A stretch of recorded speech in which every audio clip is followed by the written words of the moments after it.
Christian Madison was a 29-year-old Blount County mother, an accountant, and a strong Christian. According to a lawsuit filed on behalf of her son, she started interacting with ChatGPT in December of 2024.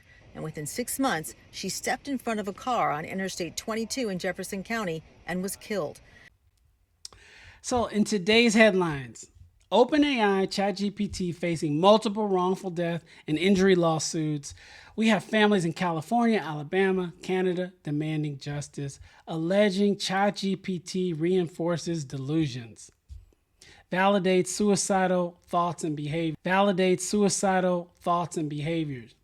And in the three cases we'll look at, there was either a suicide attempt or death, unfortunately. So today's question, is OpenAI responsible? I want to give you enough technical insight into how AI works. I also want to give you some context, and hopefully you can make that decision for yourself. But first, let's pay respect to Christian Faith Madison, Michael Lyons, and Alice Carrier. These are the cases we'll be looking at. These are real people that were affected. They have real families. These families have brought lawsuits, and all of the lawsuits, even though they're in California, Alabama, and Canada, allege the same thing. That not only did ChatGPT fail to help their loved one, it agreed its way into making things worse. It agreed its way. I'm going to give you context and explain in a bit. I want to show you the actual mechanisms that drive AI from a technical standpoint. This is more than just a headline. And I want you to understand how the technology can also affect you. So first, let's look at Christian Faith Madison, 29, from Alabama. Her family lawsuit alleges for months there were conversations with ChatGPT. ChatGPT was gassing this poor girl up, made her believe she was a prophet, that her death was part of some divine mission. And the attorneys referenced messages that were generated before her death that clearly showed ChatGPT was framing her death as a prophecy. She died in June 2025. And then in 2025 also, there was Mr. Michael Lyons, 34, from California. He suffered from being bipolar. He was taking medication for it. Even with the medication though, ChatGPT was able to help validate his delusions that he was this religious figure. And when he brought up the fact he wanted to die, ChatGPT encouraged him. Instead of telling him there needed to be some sort of intervention or escalating to a human, ChatGPT encouraged him to take his own life. He survived, but the lawsuit still followed. And then Alice Carrier, 24, from Montreal. Her mother has a lawsuit. It alleges Alice disclosed, I think it was over like 18 months, about 40 times, different suicidal thoughts. Instead of being redirected, what the ChatGPT did was actually encourage her not to get help. There's a specific example. She told ChatGPT she didn't think calling a crisis line was a good idea. ChatGPT responded that it was dangerous for her to call that crisis line. Unfortunately, she died last year. In all these lawsuits, the same word keeps showing up. And this is not my word. This is a legal word. It's sycophantic. Based on the word sycophant, we hear that a lot in our political sphere today. But this legal word means that a system is built to agree with you, flatter you, and keep you engaged, even when the agreement is the worst possible response. And OpenAI has acknowledged this exact problem.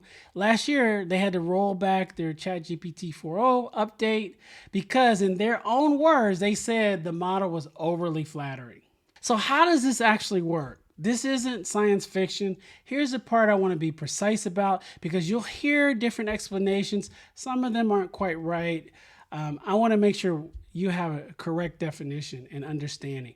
AI isn't reading your mind or secretly training itself in real time on your personal data. The model doesn't permanently change from talking to you. But what it does during a single conversation, it's constantly recalculating what response will keep you engaged, keep you typing, right? And this is how it was built on the concept that agreement usually wins. So The Lyons lawsuit specifically puts it bluntly, the system calibrated itself to say exactly the right thing to keep him coming back, not help him. It only wanted him to keep him talking no matter where the conversation went, how dark the conversation got. And this is where the accountability question comes in. So OpenAI, is it responsible? Well, a jury's going to decide that. They're alleging, the lawyers, that, hey, this isn't just a one-off. There's a design flaw where you have a system that prioritizes people staying engaged, especially when they're most vulnerable. And this should be some accountability because this is how people get harmed. This isn't a hypothetical. We have 2 deaths and 1 suicide attempt. This is what the court has to decide. But this is, with this show, what's important for me with AI and Cyber Unfiltered is I always tell you what it means for you. And here's your version of this. Every time an AI response feels too flattering, too validating, too agreeable, you have to think. It's not a coincidence. It's because the AI understands you. It's rewarded to produce interactions that keep you typing. And so with that understanding, if you're asking it to draft an email and it says, oh, this is the greatest email ever, well, that's okay. Think of the context where there are people out here using AI for advice on some really hard personal questions, life-changing questions, life or death questions. At 2 a.m., that person talking to ChatGPT has no incentive to give them information that will help them. It only has incentive to give them information that will keep them engaged. At 2 a.m., they need to be on the phone with their loved one, someone that cares about them. And so understanding this problem, our company is called Yours AI. We built this platform, yoursai.ai, and we have developed a local AI model. When I say that, what I mean is we develop an app that's similar to a ChatGPT, but it runs locally, it respects your data, it doesn't agree with you, it pushes back when it needs to push back, and it's there to help you. There's no engagement metric or incentive with the app we built. It's free. At least you can try it for free.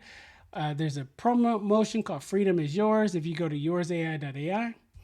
And download it, play around with it, and know that, again, AI was meant to help you, not to produce engagement. Then finally, there are crises hotlines, 988, that available via text. Someone you know that is overly engaged with ChatGPT or one of these chat apps, share this video with them so they understand better.